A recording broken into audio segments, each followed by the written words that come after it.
Khadija Ali is a prominent figure in the language services industry, renowned for her leadership as the president and CEO of Global Language Connections, a firm based in Minneapolis that provides comprehensive interpretation, translation, and cultural consulting services in over 200 languages.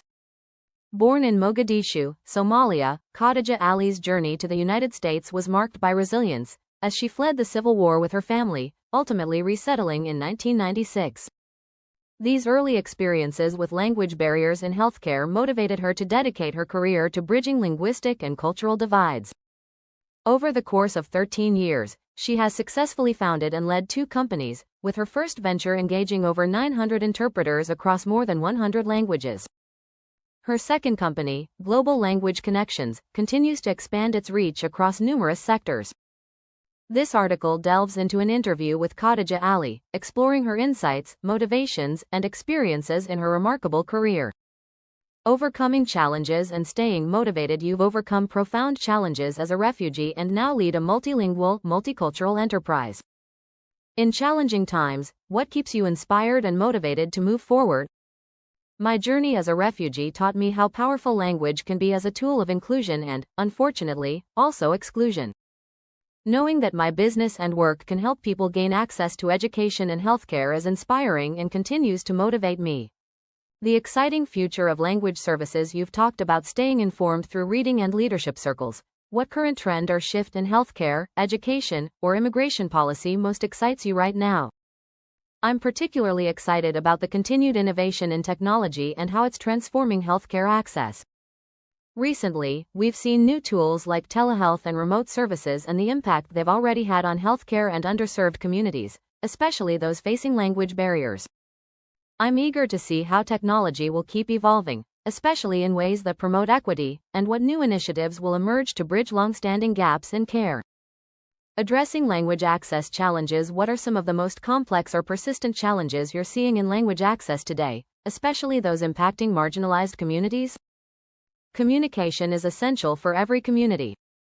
While we proudly serve many marginalized and underserved populations, we also work with Fortune 500 companies and large institutions.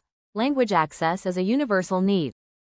One of the most persistent challenges is keeping up with the rising demand for culturally competent, qualified interpreters.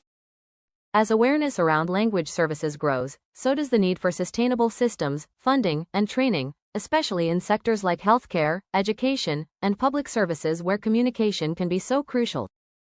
The human element in language services. Where do you see the language services industry heading over the next 5 to 10 years, especially in light of AI and automation?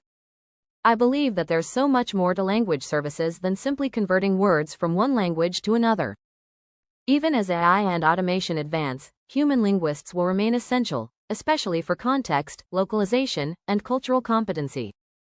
Machines can process language, but they can't fully capture nuance, intent, or the lived experiences behind communication. Whether in interpretation or translation, human connection and cultural understanding will always be at the heart of this work.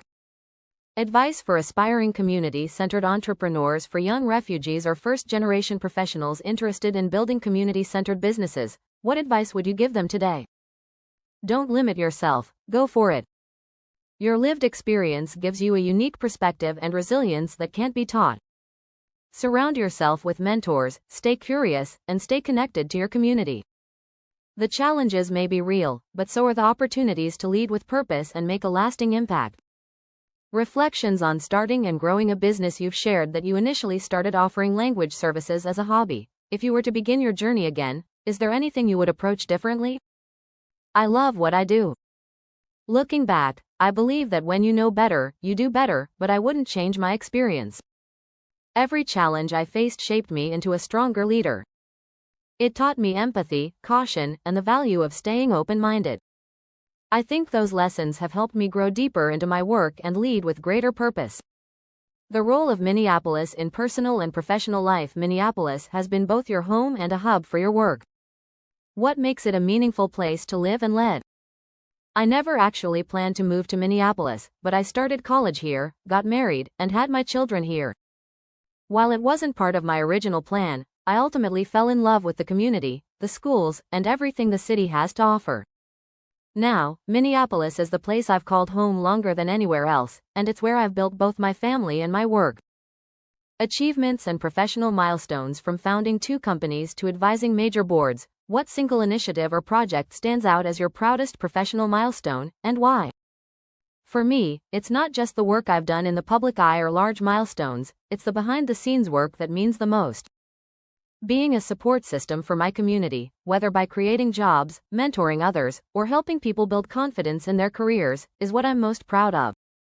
Balancing professional and personal life. You've mentioned early mornings, board meetings, and family time. How do you recharge outside of work, and what brings you joy?